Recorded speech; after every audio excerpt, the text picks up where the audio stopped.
Hello everyone. I'm feeling much better. Thank you.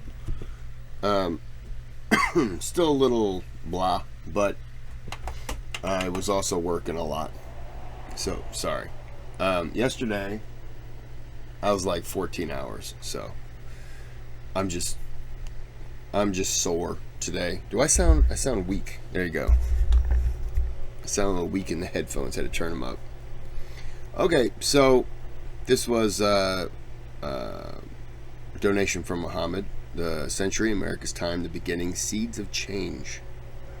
So, we'll break this down into 3 videos, and we will get started now.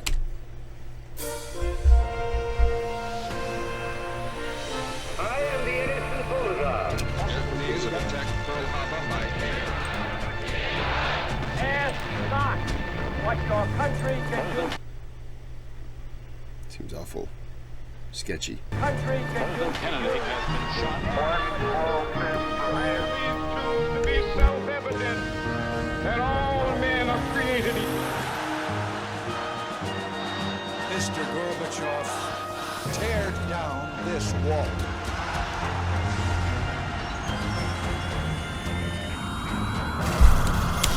The tear down this wall, the Berlin Wall. Herbert Hoover, the 31st president. He's buried in West Branch, Iowa, which is 3.5 hours away from me. He has in his museum, there's a section of the Berlin Wall in there. It's pretty, it's not very big, but it's pretty cool.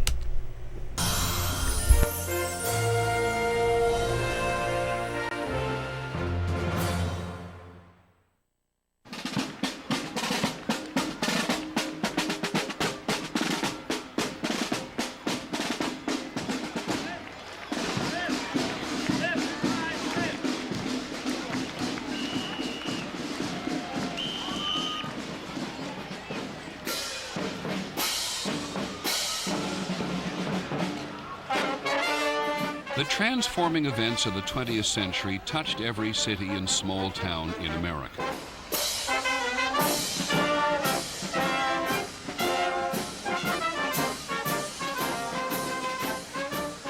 Annual celebrations, which children thrill to but can never fully understand, mark for another generation the historical reminders. How the town survived the Depression.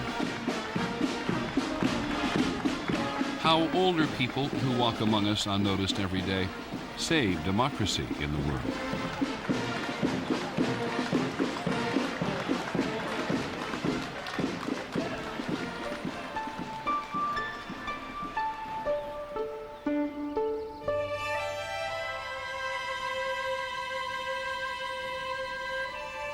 In every town, there are buildings which stand like silent witnesses to the enormous changes over these 100 years. A garage which started the century as a stable. When the Model Ts became available, we could scratch together $100 and get a second-hand Model T. Schools, which today teach computer skills to every student, used to teach shop to the boys and typing to the girls. A school teacher said, just learn all you can about secretarial work. We can't expect women to get ahead in business. In some places, hometown coffee shops for more than half the century served whites only. People's attitudes had to be changed. And all it was the color of your skin, for Christ's sakes. It was the color of your skin that made the difference.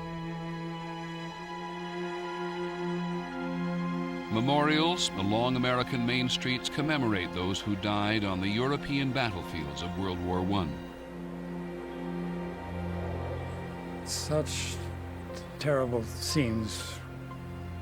You grew up very quickly in surroundings like that. It was no longer freshman studies. It was the real world. From almost every hometown train station, men left for World War II.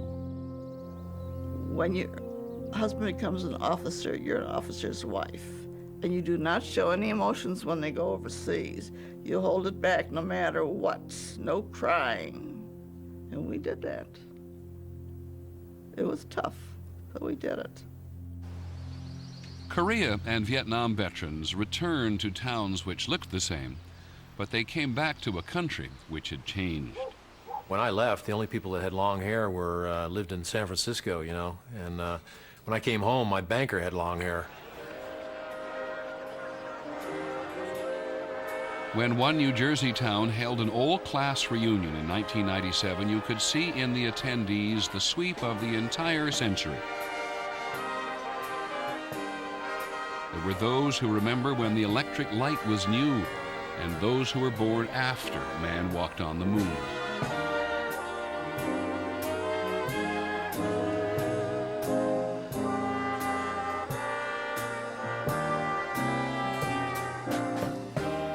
Old and young, they had been together on a journey through the most common and yet mysterious of passageways.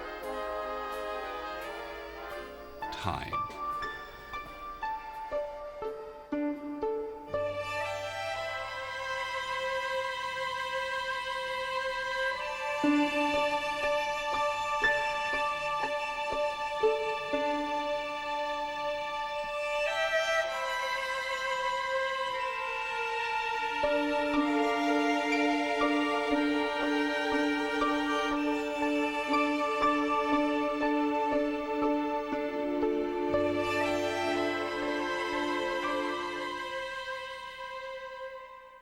Unlike previous centuries where leadership was defined by royalty and other rulers, the 20th century, more than any other, was shaped by the will and actions of the common man.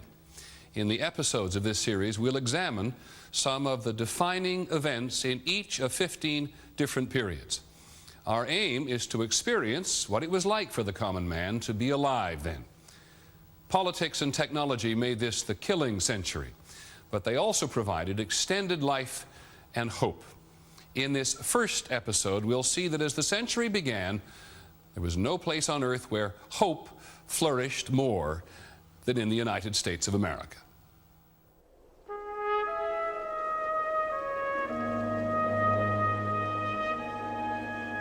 In 1900, in the countries of Central and Southern Europe, tens of millions of people were trapped in miserable lives.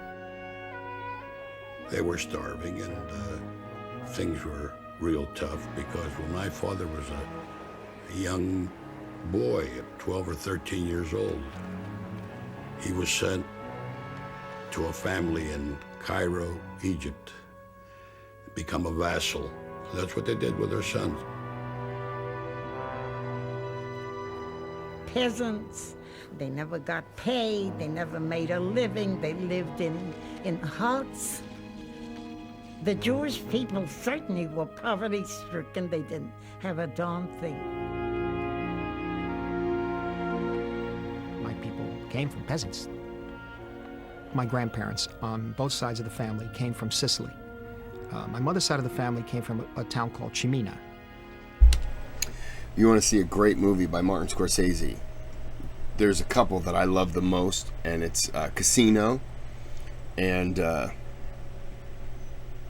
oh my goodness, Kris, what is the name of the other one? Goodfellas. Right now I like Goodfellas more than Casino, but if you haven't seen him, it's his telling of like the true stories, based on true stories, mafia in the 70s and 80s. Goodfellas is I like more. Casino, man, it's I mean, they're like that much of a difference. They're really good. That's just a side note. But if you get a chance and you're really into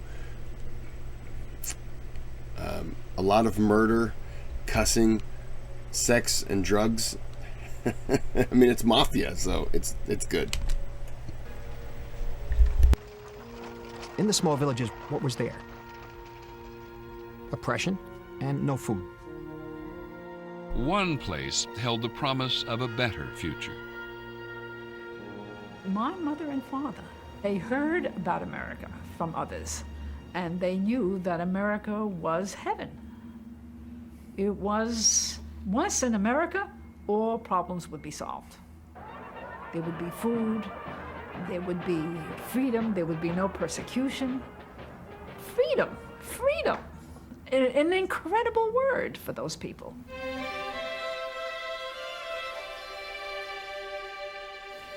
This country is in a state of unexampled prosperity.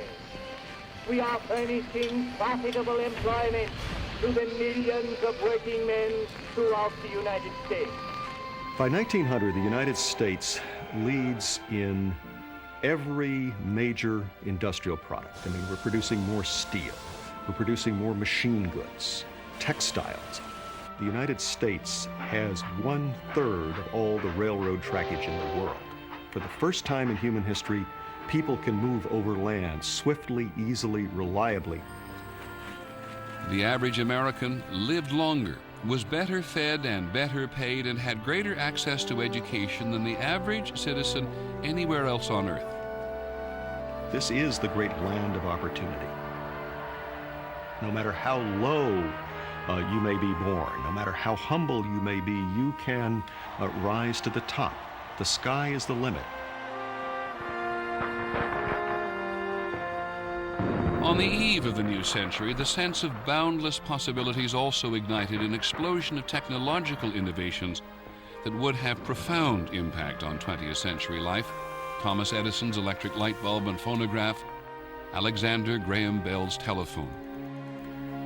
Tens of thousands of tinkerers across America were trying to invent the future.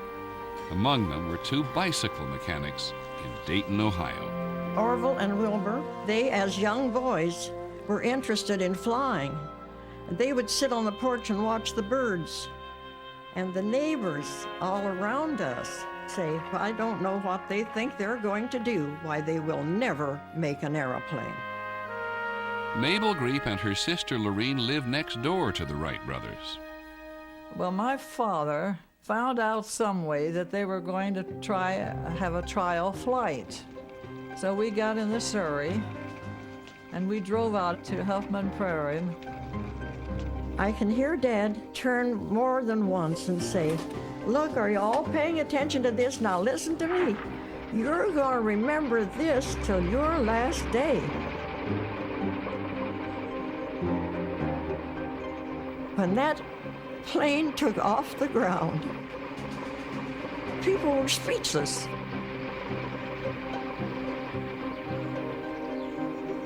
It was. What would have been going through your mind if you're there to witness that?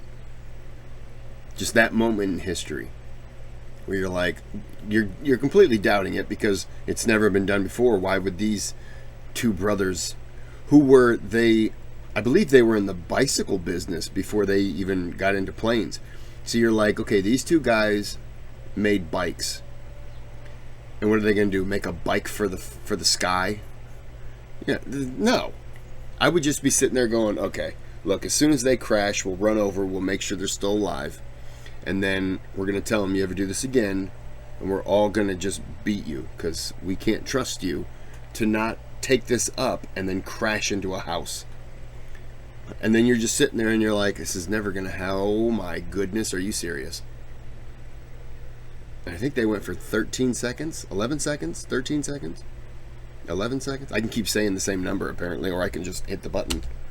Spectacular. It was unbelievable. One of the oldest dreams in human imagination had come true. Sustained flight in a powered aeroplane. The United States was without question the most inventive nation in the world in that period. It is comparable in its creativity to the Renaissance in Italy, for example, to the period of Elizabeth in English history, the Shakespearean period. Americans appreciated the new. They assumed that change was the natural course of history. And on America's roads, the European novelty was about to be reinvented. The first time we saw a car when I was a kid, well, that was for people out of this world. In 1900, there were only 8,000 cars and less than 10 miles of concrete road in the entire country. The car was fast seducing Americans. The automobile gave people a sense of the control of their own destiny. That is, behind the wheel, out on the road, you decided where you were going, what you were doing, you had a machine at your control. But early cars were fantastically expensive. The Artsburger, made in Pittsburgh, and the Pierce Arrow were really... My brother-in-law has an old Model T. And he's constantly working on it to fix it up. But he does, it is drivable. I've never been in it. I've been next to it. Never really wanted to. I'm scared that I'll touch it and it'll somehow break. Toys for the rich people. Until one manufacturer in Detroit saw it differently. Henry Ford. He saw the automobile as a way to relieve one of the burden of working in nature by the sweat of one's brow. He was motivated by the desire to put the automobile into the hands of first farmers and then generally into the hands of ordinary people in the population. He wanted to produce many, many, many automobiles in a short time. Ford had this vision of smooth flow using an assembly line. These components were coming from up here. These components were on an endless lift. These components were coming on a belt, and everything is in motion. And I think the image of a number of streams flowing into a river captures the assembly line concept. Henry Ford's Model T was introduced in 1908 at the price of $825. I think it would have been considered un-American in his eyes to produce an automobile for rich people. That's what foreigners do. Americans generally were committed to the proposition that every man and every woman should enjoy material abundance. That was the American spirit. That's America.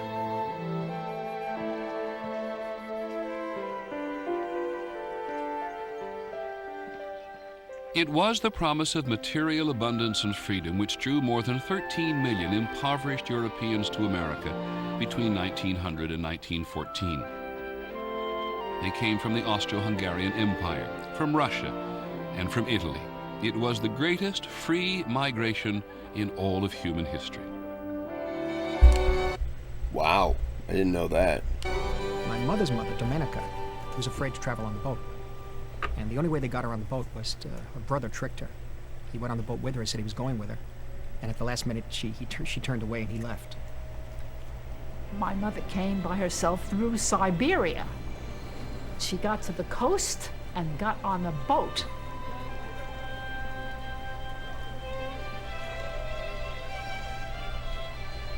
They were just sitting on the deck. Hordes of people huddled over their possessions, which consisted of old pillows with feathers and the few pieces of silverware tucked in there and stuff like that, the candlesticks, and sleeping on the deck with one another, next to one another to keep oneself warm. It took weeks and weeks and weeks. It took ages. I'm going to go ahead and stop it here. So, as I said, this was a donated request. I had my channel was demonetized earlier in the week. This would be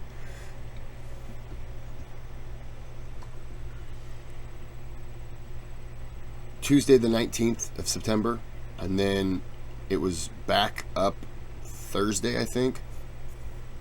They had me, it's with the AdSense company that runs the ads and all that stuff. I identified myself, verified myself, and they never did the next step, or something happened and I just forgot about it, and then they shut me down and redid the whole thing all over again. So I'm going through that. I don't even know if there's a thanks button on my channel now. If there is, you can donate to the channel if you'd like. If not, no harm, no foul. If you do, you can request something. You don't have to. If you're watching multiple videos and you haven't subscribed, just subscribe. It's free. Give it a thumbs up. People like to give thumbs down. So me and YouTube have come up with a great idea that I'm personally paying out of pocket. And the next 100 people who give thumbs down on my video will get an all expenses paid trip on the YouTube plane transportation service, which is their plane.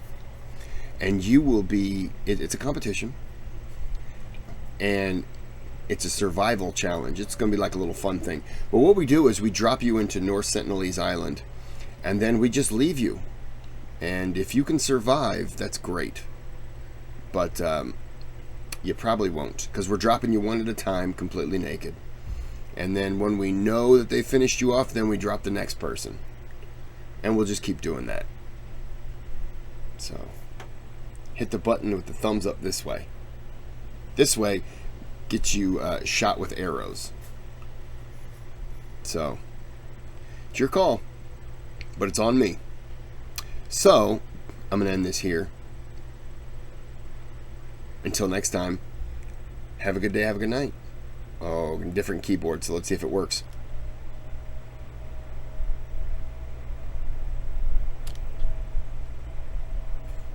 Nope. Alright, I gotta do it the old-fashioned way, I guess. Okay, bye-bye.